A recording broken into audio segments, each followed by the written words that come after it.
destroys the night, night divides the day. Try to run, try to hide, break on through to the other side, break on through to the other side, break on through.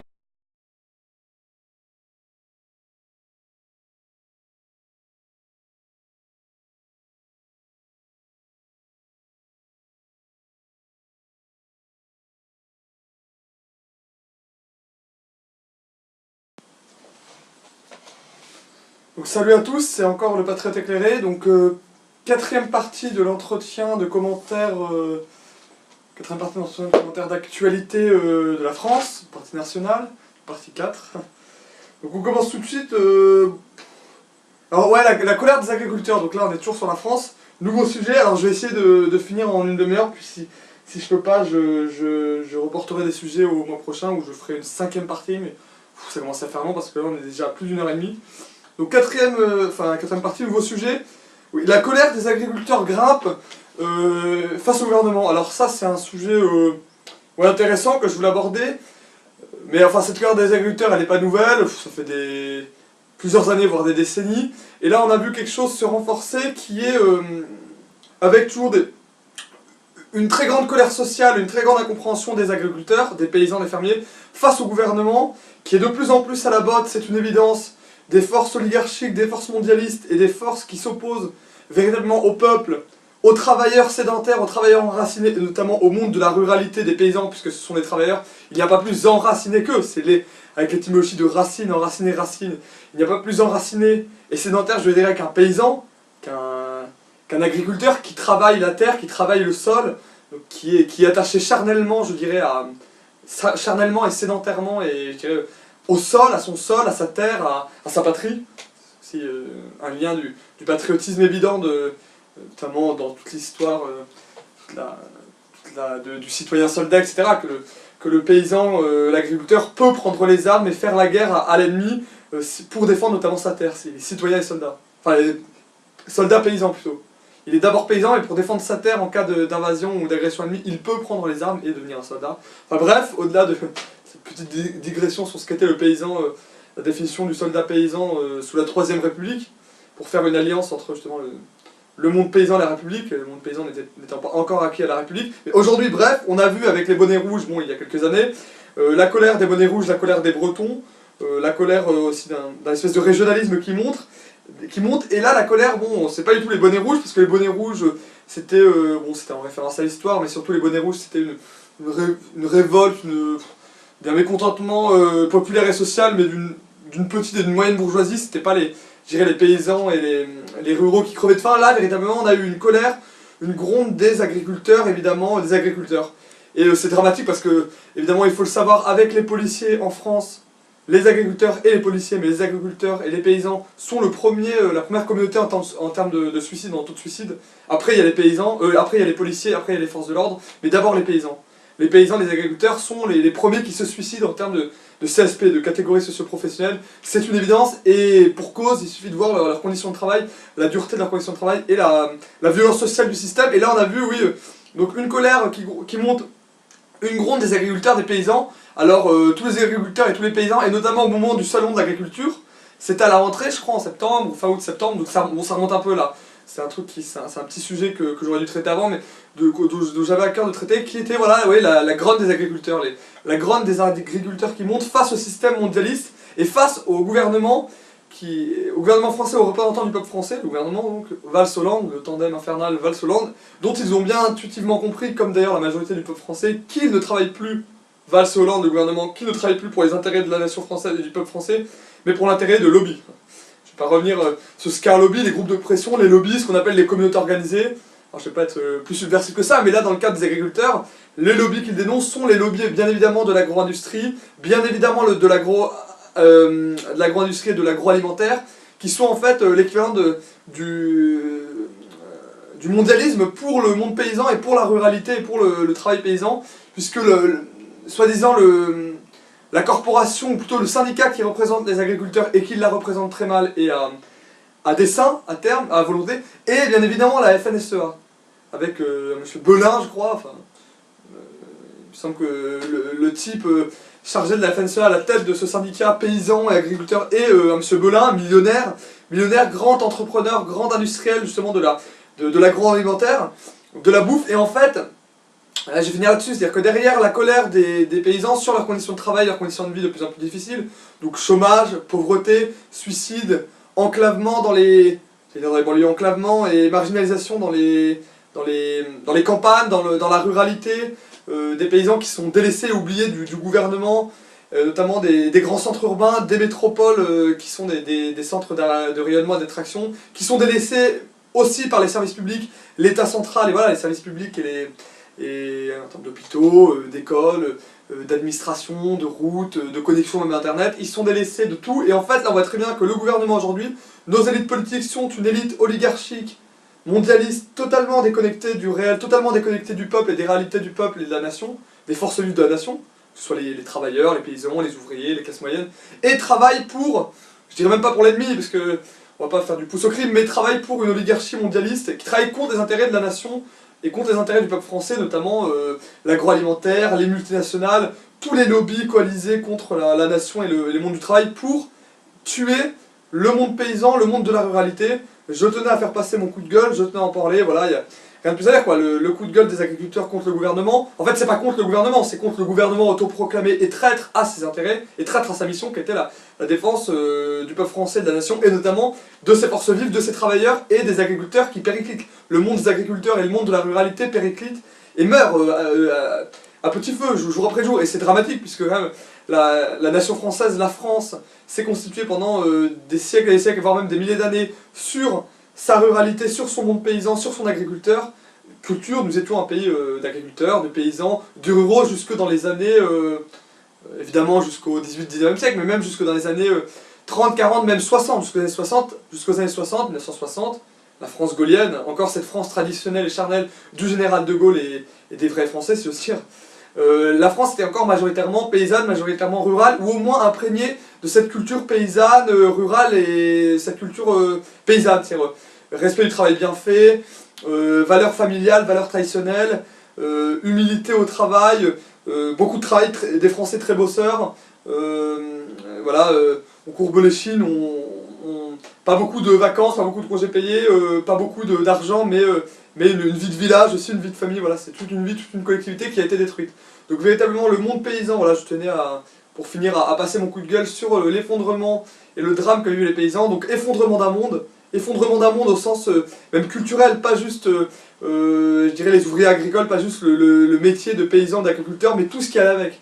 Ce monde, donc cette vie de village, l'implantation de la religion catholique et des valeurs chrétiennes, le respect du travail bien fait, voilà, des valeurs très saines, des valeurs très traditionnelles, assez de droite, assez conservatrices, qui ont été détruites. Un monde qui a été détruit, notamment depuis la libération par, je dirais, l'américanisation de la société, par le plan Marshall, bien évidemment par le plan Marshall et la logique du capitalisme mondialiste apatride, la logique d'un capitalisme mondialiste et apatride, nomade, prédateur, un capitalisme véritablement prédateur sur les forces vives de la nation qui était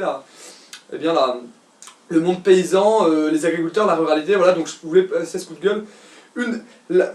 Des paysans, le coup de gueule des paysans, des agriculteurs qui en ont marre, qui passent un coup de gueule, on l'a vu toujours pareil, hein, ils déversent le lait, évidemment, ils font des manifs, ils font des grèves, ils bloquent les routes avec leurs tracteurs, ils n'ont pas beaucoup d'autres choix parce qu'on les méprise, il n'y a qu'au moment le salon de l'agriculture, qui est cette espèce de truc démagogique où les politiques viennent tâter de la vache et faire semblant de se soucier du sort des agriculteurs, des paysans, mais en réalité ils les laissent crever, bien évidemment. Donc des paysans en colère pour le taux de suicide très élevé, des paysans en colère parce qu'ils n'ont même plus de marge, bénéficiaire pour se nourrir, pour nourrir leur famille, ils crèvent de faim. Une logique d'un capitalisme qu'il faut dénoncer, d'un capitalisme mondialiste, financier, apatride, qui détruit le monde paysan, par sa logique du profit, par sa logique de l'agro-industrie, de l'agroalimentaire. Un monde paysan, un monde de la ruralité, des agriculteurs, qui est très mal représenté par ces syndicats de représentants qui sont des sociotraîtres, un peu comme on a les syndicats sociotraîtres de la CFDT, FO, qui sont des syndicats sociotraîtres de la classe ouvrière et qui travaillent pour l'ennemi, qui travaillent pour la bourgeoisie, le patronat et le capitalisme. Et bien là on a un patronat sociotraite, voilà. Je tenais à le dénoncer, je vais finir là-dessus, des conditions très dures des paysans, des agriculteurs, il faut les soutenir parce que ce sont les forces vives de la nation et qu'elles nous nourrissent. Ce sont les premières victimes de la mondialisation, du mondialisme, de la destruction des cultures et des économies saines et enracinées par la logique d'un capitalisme mondialiste apatride et mondialisé, qui fait fi des frontières et des réalités nationales, et donc et enfin voilà, un gouvernement qui se préoccupe très peu et fort mal des préoccupations des agriculteurs et de la ruralité, qui les laisse crever, avec donc des syndicats traîtres et à la botte et qui sont en fait des financiers et des prédateurs économiques et financiers. Et enfin, voilà, nos paysans, nos agriculteurs crèvent de faim et tout le monde s'en fout. Je tenais à faire passer le message. Voilà, c'est tout. Alors un sujet un peu plus polémique, la réédition de Mein Kampf. Alors ça c'est un truc drôle, après le drame de la mort progressive du monde des paysans et de la ruralité que sont les forces vives de la nation. Un autre sujet un peu drôle, la réédition de Mein Kampf. Alors là c'est un truc, je sais pas si on doit rire ou pleurer et quel avis avoir là-dessus. D'ailleurs moi je n'ai pas d'avis tranché, je me pose des questions. Oui, comment dire,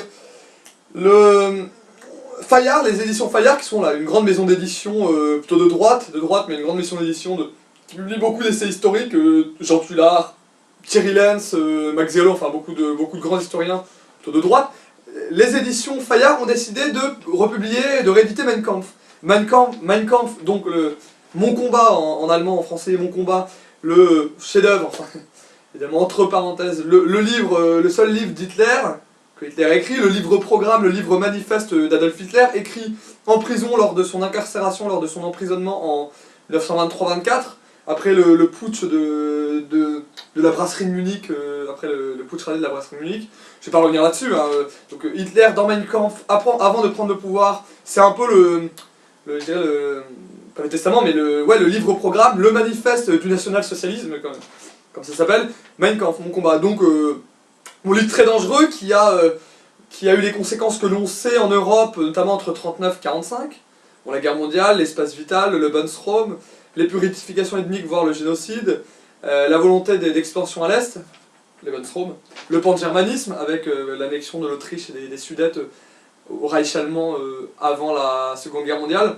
Pas grand chose à dire de plus, parce que le temps tourne et il y a beaucoup de sujets à aborder, mais voilà, la réédition de Mein Kampf de Hitler, donc d'Adolf Hitler, aux éditions Fayard. Bon, faut savoir que ce bouquin, la Mein Kampf, qui a été écrit donc en 1923-24, tombera dans le droit public, il ne sera plus de droit privé, de droit d'auteur, tombera dans le droit public, et donc les États pourront s'en emparer, je crois, justement en 2014-2015, en Allemagne peut-être même un peu avant, mais il me semble qu'en France, justement, c'est pour ça que les éditions Fayard veulent lancer ce gros coup médiatique un peu, et politiquement incorrect de rééditer Mein Kampf, puisque Mein Kampf est un manuscrit qui tombe dans le droit public, il me semble, en 2015 ou l'année dernière, 2014, donc tout le monde peut le rééditer. Bon, évidemment, ce livre, vu la portée historique et la nocivité, bien évidemment, qu'il contient par rapport à antisémitisme, persécution raciale, volonté de domination de l'Europe, voire du monde, vision eugénisto-racialiste d'Adolf Hitler, vision très allemande d'ailleurs, hein, tout à l'heure je parlais des visions de la nation, qu'est-ce que c'est que la nation, etc. Pour Renan Barrès, la vision de la nation à l'allemande, ça donne Hitler, hein, voilà, bien évidemment. Racialisme, suprémacisme, militarisme. Bon. Pour ceux qui sont preneurs, eh bien, achetez Mein Kampf, c'est une blague évidemment, achetez Mein Kampf d'Hitler aux éditions Fayard, donc c'est pas encore réédité, c'est pas encore republié, ça devrait être réédité dans l'année 2015, dans le courant de l'année 2015, ils ont dit que ça serait, moi je suis ce sujet avec impatience. Enfin, et intérêt, parce que moi-même je vous l'ai déjà dit, si vous avez vu ma vidéo de présentation, ma première vidéo, que je fais des études d'histoire, donc bien évidemment que cela m'intéresse en termes de documents historiques, pas du tout pour la pensée, pour les idées de ce sinistre personnage qui était Adolf Hitler, mais voilà, intéressant, je pense, de s'intéresser à ce bouquin, pour le relire, notamment pour voir à quel point, au-delà de l'antisémitisme et de la vision racialiste délirante d'Hitler et des nazis, qui était inspiré d'ailleurs par un type qui s'appelait Alfred Rosenberg, qui était le théoricien racialiste du nazisme, il y avait une haine anti-française, pour que tous les Français voient bien ce que c'est que l'Allemagne, notamment, est-ce que c'était qu'Hitler et la haine qu'il vouait à la France, une haine féroce liée à l'humiliation de la Seconde Guerre mondiale. Voilà, Hitler et les Allemands en général, mais surtout Hitler, avaient une véritable haine pour la France, pour tout ce qu'elle représentait, toutes les valeurs qu'il détestait, ce pays qu'il détestait, et surtout la revanche et l'humiliation qu'il avait, une espèce de déculotté que les Français avaient mis aux Allemands, bien évidemment, en 18, enfin déculotté qui était... Mais bon, c'est un autre sujet, c'est un autre querelle historiographique, donc voilà, réédition de Mein Kampf d'Hitler. Ça peut être dangereux, mais il y aura évidemment, pour finir là-dessus, il y aura évidemment un appareil critique de notes, hein. Bien évidemment, des historiens comme, peut-être il y a Johan Chapoutot qui est spécialiste national-socialisme du nazisme et d'Hitler. Bon, évidemment, un appareillage critique de notes, ça me semble évident, c'est pas... c'est évident, vu la dangerosité, la nocivité de ce texte. Mais moi je pense, voilà, donc un appareil critique de notes, bien évidemment, puisque le texte est... Puisque c'est un texte historique et puis c'était un texte pas anodin, bien évidemment, mais moi ça me choque pas qu'il sorte, je pense pas du tout que c'est peut-être un coup, oui, médiatique, éditorial et littéraire pour Fayard, mais Fayard est une grande maison d'édition. Je pense qu'après Gallimard, c'est la deuxième grande maison d'édition en France. Il y a Gallimard, je pense, et après Fayard, il n'y a rien au-dessus, je veux dire. Enfin, Perra, il y a des trucs, mais je pense que Fayard est l'une des meilleures maisons d'édition. Ils vendent beaucoup, ils vendent des livres de très bonne qualité, donc moi je pense que... Bon, intéressant à suivre, hein. Moi je pense, appareil critique de notes nécessaire, oui, mais ne pas interdire ce livre. Il y aura toujours des extrémistes de toute façon qui se procureront toujours Mein Kampf sous le manteau. Autant, je dirais, l'édita avec un appareillage critique de notes, c'est peut-être plus sérieux. Et puis pour que les gens comme moi qui font l'histoire et qui étudient cette période trouble et complexe de l'histoire puissent aussi avoir un matériau historique qui est Mein Kampf. Et voilà, donc pourquoi pas, affaire à suivre, hein. C'est pas encore fait. Alors voilà, un autre sujet. Alors oui, ça c'est assez drôle, Air France tombe la chemise, il faut tomber la chemise. Ça c'est drôle, Air France tombe la chemise, alors ça, on l'a vu, hein, bien évidemment je ne pouvais pas passer à côté, c'est l'histoire du DRH d'Air France. Directeur des ressources humaines, donc il s'est fait, donc les deux DRH, les deux directeurs des ressources humaines, qui se sont fait tomber la chemise littéralement, qui se sont fait arracher la chemise par des salariés, des mises au chômage, il faut bien le préciser, comme ne l'a pas précisé ces salopards ces traîtres et ces collabos de politique et de médiatique.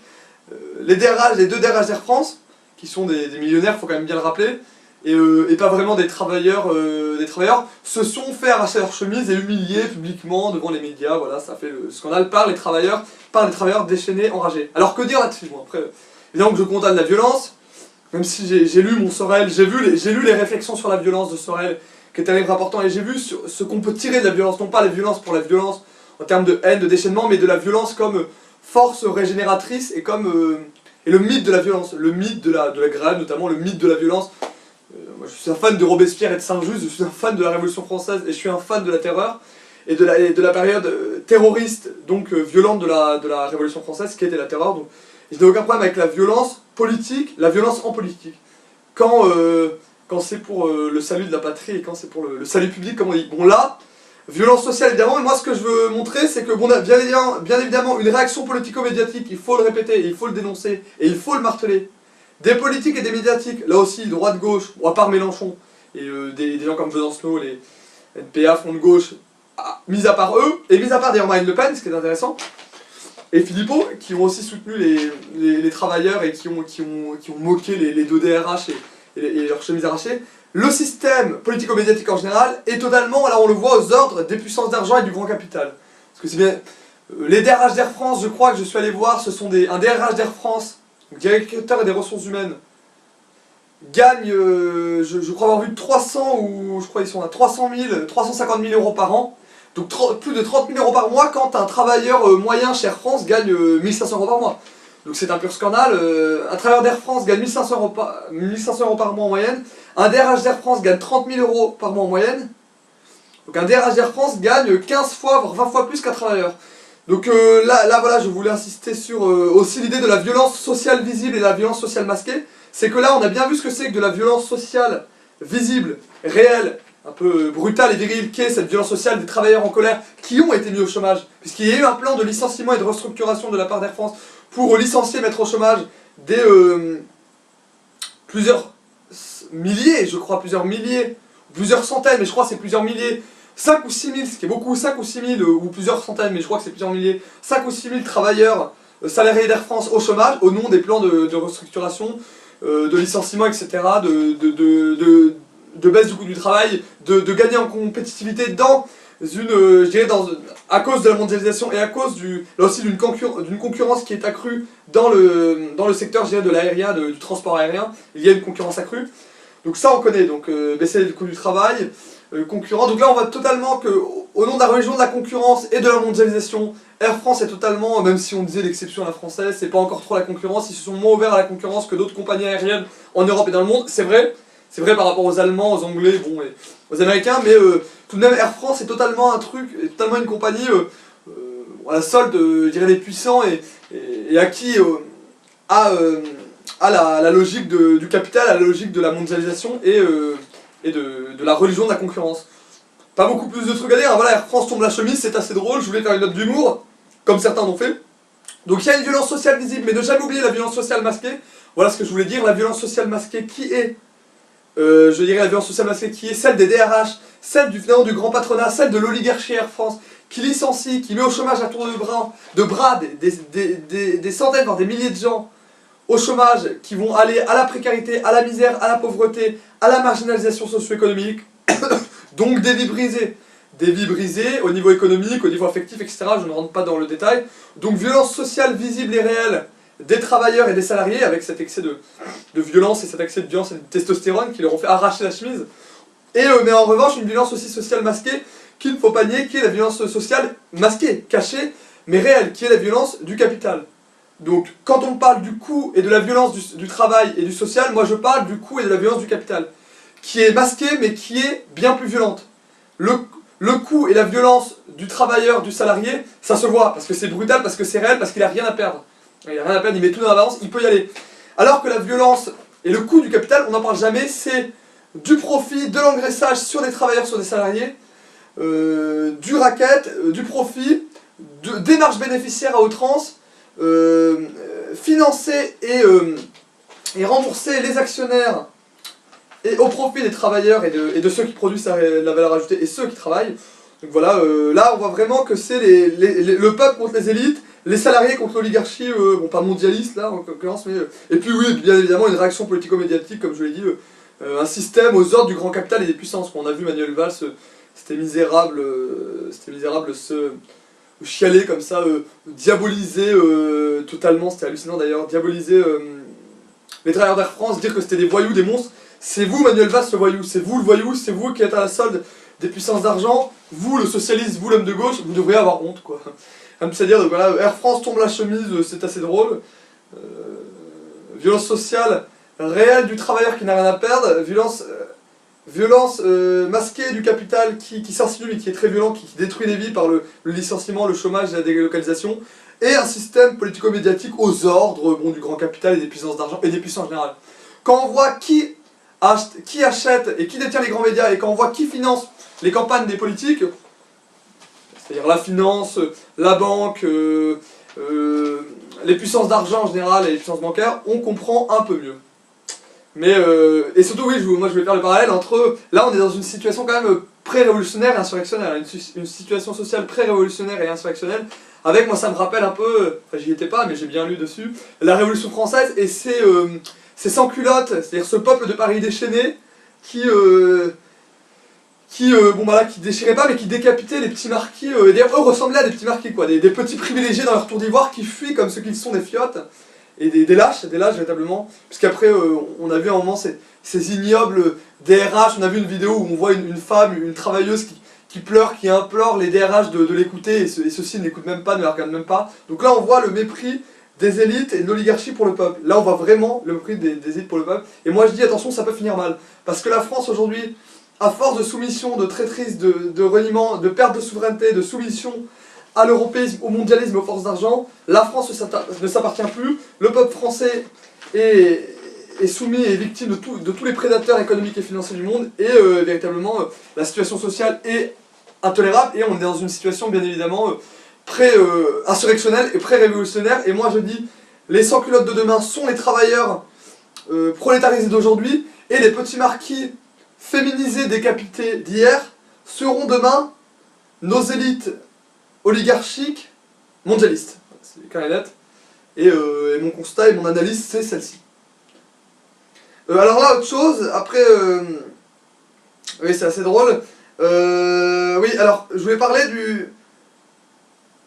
du clash, de l'affrontement au Parlement européen, qui était un clash entre Marine Le Pen et François Hollande. Et là, j'ai mis deux conceptions du souverainisme. Donc on a tous entendu cette phrase incroyable d'Hollande, le souverainisme, c'est le déclinisme, sur laquelle je vais gloser. Enfin, c'est assez désespérant, puisque là, on voit vraiment un François Hollande, un président de la 5ème République, héritier du général de Gaulle quand même, le mec, qui n'incarnera jamais vraiment sa fonction, quoi. Parce que, je rappelle quand même que, bon, on va y revenir, mais la souveraineté de la nation, c'est-à-dire le souverainisme, c'est quand même inscrit dans le marbre de la Constitution.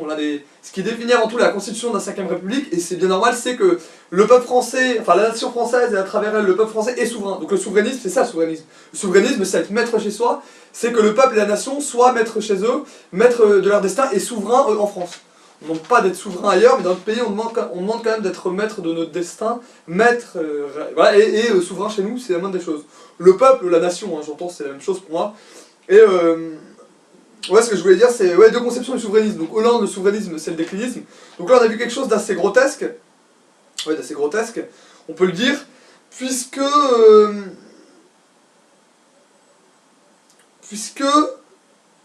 on a vu, donc c'était au Parlement européen, donc j'ai déjà parlé de Marine Le Pen, je vais en reparler. Là, elle fait sacrément parler d'elle, et là, elle agace sacrément le système, et elle a bien raison. On a vu Marine Le Pen a agressé, enfin, attaqué violemment dans une harangue superbe de patriotisme et de souverainisme François Hollande et Angela Merkel, en disant François Hollande, le Reich chancelier de Madame Merkel. Ce à quoi Pierre-Yves Rougeron, qui est quelqu'un que je vous conseille de suivre, rajoute en fait non, Hollande est plus que le Reich chancelier de Merkel, c'est le valet de pied de la Valkyrie Merkel. Hollande, oui, on est même pas, c'est même pas un Gauleiter quoi, c'est même pas un Gauleiter, c'est même pas un sous-sous, comme dit Pierre-Yves Rougeron, un valet de pied quoi, valet de pied, et encore. Même pas un paillasson, je suis même pas sûr qu'Angela Merkel voudrait comme paillasson parce que je pense qu'elle le méprise, elle méprise Hollande. Hein. À la fois elle est contente que la France soit si faible et soit tellement aux ordres et à la botte de l'Allemagne, mais il me semble, elle nous méprise. Hein. Les gens comme ça méprisent les faibles et bon. Donc je sais pas si c'est... Donc alors évidemment tout le système, là aussi, tous les médias, tous les politiques se sont... on dit quelle horreur, Marine Le Pen a fait foi de souverainisme et de patriotisme, donc je résume en accusant Hollande d'être à la solde, donc Reich chancelier de Merkel, donc à la solde de l'Allemagne, de l'européisme. Elle a accusé Hollande de faire la politique de Washington, Bruxelles et Berlin, c'est-à-dire de l'Allemagne, de l'Europe et des États-Unis, donc c'est parfait, les trois nouveaux maîtres de la France, finalement ça n'a jamais vraiment changé. Trois nouveaux maîtres de la France, ceux qui nous dominent, l'Allemagne, l'UE, l'Union Européenne et les États-Unis. Et voilà, elle a fait une harangue patriote, souverainiste, avec un esprit de résistance, quoi. On était en juin 40, là, on était en juin 40. Hollande a capitulé, Hollande est à la solde de l'Allemagne. Donc là, on voit un renversement, une inversion par rapport au discours traditionnel que tenait le vieux FN de Jean-Marie Le Pen sur l'Allemagne, qui était plutôt pro-allemand, par peut-être une nostalgie de la collaboration, enfin je sais pas. Pas Jean-Marie Le Pen d'ailleurs lui-même, qui n'a jamais collaboré, quoi. Qui a plutôt même voulu s'engager dans la résistance, faudrait quand même le savoir avant de lui cracher à la gueule. Bref, voilà, donc une Marine Le Pen qui est notre Evita Peron, notre Jeanne d'Arc au moins, si ça fait plus français.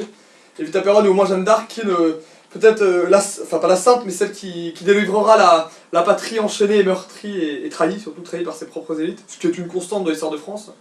Je veux dire, avant la Révolution française, à Waterloo, face à Bismarck, face à Hitler, et puis après, bon, toute la clique des Jean Monnet, là, c'est de la super soumission à tout le monde.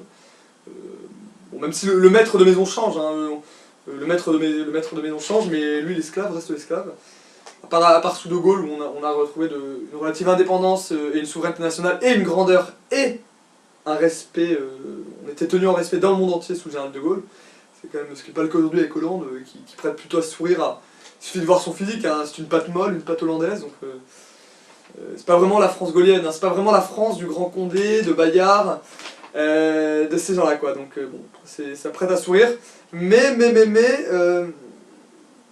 oui, donc voilà, Hollande à la solde des... Et Hollande qui a rétorqué à Marine Le Pen, après cette scène de Marine Le Pen, Hollande qui rétorque, voilà, oui, le souverainisme c'est le déclinisme, alors que le type est le président de la 5ème République dont le premier devoir est d'être garant de la souveraineté de la nation et du peuple français, donc c'est d'être un souverainiste, de garantir la souveraineté de la nation et du peuple français. Donc ce type est un traître à la nation, bien évidemment. Quand il dit le souverainisme c'est le déclinisme, c'est totalement grotesque, on voit vraiment que le type n'a rien compris à ce qu'est la posture et la fonction du président de 5ème République, qui est vraiment un monarque républicain. Lui n'incarnera jamais cette fonction, ce sera toujours un queutard en scooter, si on peut dire un peu vulgairement un queutard en scooter. C'est rien en plus, queutard, scooter. Hein. Hollande, une patte molle, une patte hollandaise, hein, une tête de pharmacien de province, quoi. Enfin, il incarne tout sauf la fonction de président de la 5ème République. Quand même un truc qui avait été taillé pour le général de Gaulle, Pompidou, même jusqu'à Mitterrand, même Chirac. Bon, à partir de Sarkozy, ça a périclité, c'était n'importe quoi. Déjà la taille, hein, parce que de Gaulle faisait 2 mètres, Sarkozy doit faire 1,50 m. Je blague un peu, mais à peine. Mais voilà, bon, tout ça est grotesque. Mais voilà, Marine Le Pen contre Hollande, 2 visions du souverainisme. Le souverainisme, c'est le déclinisme d'un côté. Pour un type qui est à la solde de toutes les oligarchies et de l'UE, de l'Allemagne et des États-Unis, c'est pas étonnant. Il aime être dominé, il aime être par un maître de maison. Et Marine Le Pen, elle, en Evita Peron française, en Jeanne d'Arc française, qui vient bouter l'ennemi de France, sauf qu'aujourd'hui, l'ennemi, d'ailleurs, comme pendant la guerre de 100 ans, comme pendant Jeanne d'Arc, nos ennemis n'étaient pas seulement les ennemis de l'extérieur, anglais, allemands, mais étaient bien évidemment à l'intérieur, dans la nation, dans le sein de la nation française, c'est-à-dire, bien évidemment, je veux parler de... À l'époque, c'était les... Bon, bah là, c'est Hollande, hein, les élites françaises.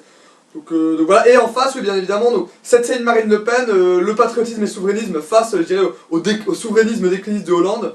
Donc 2 visions, je dirais, de l'incarnation de la fonction présidentielle et 2 visions de la France.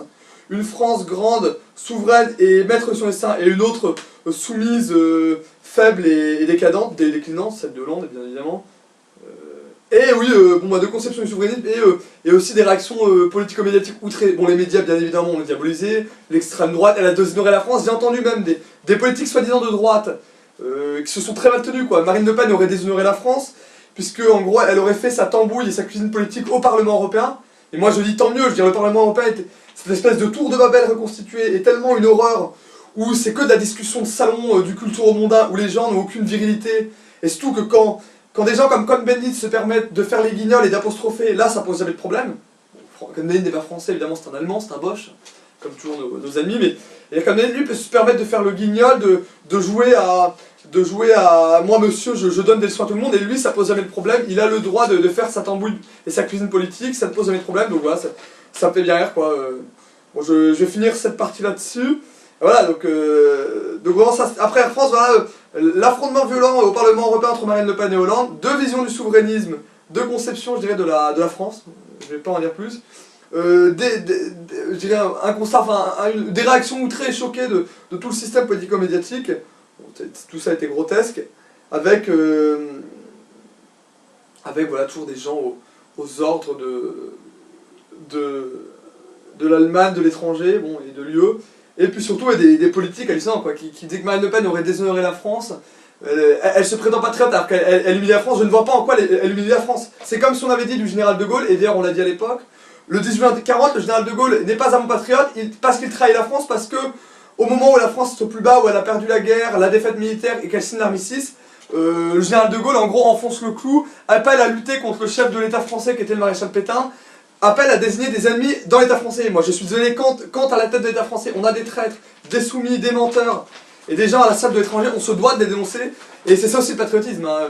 Le patriotisme, c'est bien évidemment lutter contre l'invasion étrangère, mais quand l'invasion étrangère et l'agression de l'ennemi extérieur est facilitée par des gens de l'intérieur qui sont censés représenter le peuple et la nation française, on se doit de les dénoncer et de les bouter hors de France, comme avait dit Sainte Jeanne d'Arc. Je vais finir là-dessus, voilà, donc de conception du souverainisme. Bon, d'ailleurs, les pires, juste pour finir, bon, Mélenchon l'a attaqué, toute la gauche cosmopolite, philo-germaniste et droit de l'homiste européiste l'a attaqué, mais plus drôle, soi-disant la droite, notamment Éric Woerth, François Fillon et d'autres l'ont beaucoup attaqué, donc pas du poignant, bien évidemment, qui a salué l'initiative, je dirais, martiale et souverainiste de Marine Le Pen, mais beaucoup l'ont injurié, enfin, François Fillon, Éric Woerth, toujours en disant Marine Le Pen, mauvaise patriote. Et surtout, moi je dis, ce Parlement européen qui est une abstraction géographique et tout ce que vous voulez, cette tour de Babel, il faudra la dynamiter. Je n'appelle pas à une action concrète terroriste, mais à la dynamiter, voilà, par la langue, faisons puisque Cohn-Bendit, lui, le cosmopolite, européiste, germaniste se le permet, pourquoi le camp national, pourquoi les patriotes français ne pourraient pas se permettre de... Parce que finalement Marine Le Pen n'a pas de représentant au Parlement français national, et elle ne siège pas à l'Assemblée nationale, donc elle en profite, elle a bien raison, au Parlement européen pour faire sa petite tribune. C'est pas une tambouille politique, je veux dire, elle a remis Hollande à sa place, et après on a vu les applaudissements d'Angela Merkel et de tout le Parlement européen pour soutenir Hollande et faire à Marine Le Pen. Tout ça était grotesque, voilà, donc tous des sociotraîtres, toutes des traîtres à la patrie. Donc j'en ai fini pour cette 4e partie sur la vision du souverainisme de Hollande et de Marine Le Pen, qui ne sont pas les mêmes et qui en disent long sur le personnel politique français officiel. C'est la fin de la 4ème partie, je vais m'arrêter là parce que je veux pas dépasser trop les 1 demi-heure. Et bon bah je voulais en finir sur la 4ème partie, mais malheureusement j'ai encore quelques sujets que je vais essayer de traiter très rapidement, vraiment rapidement, dans une dernière partie, que j'essaierai de faire courte, 20-25 minutes, peut-être un peu plus, mais... Donc on se retrouve dans une 5ème et dernière partie pour la suite et enfin, de l'entretien commentaire d'actualité d'automne 2015 sur la France. A tout de suite.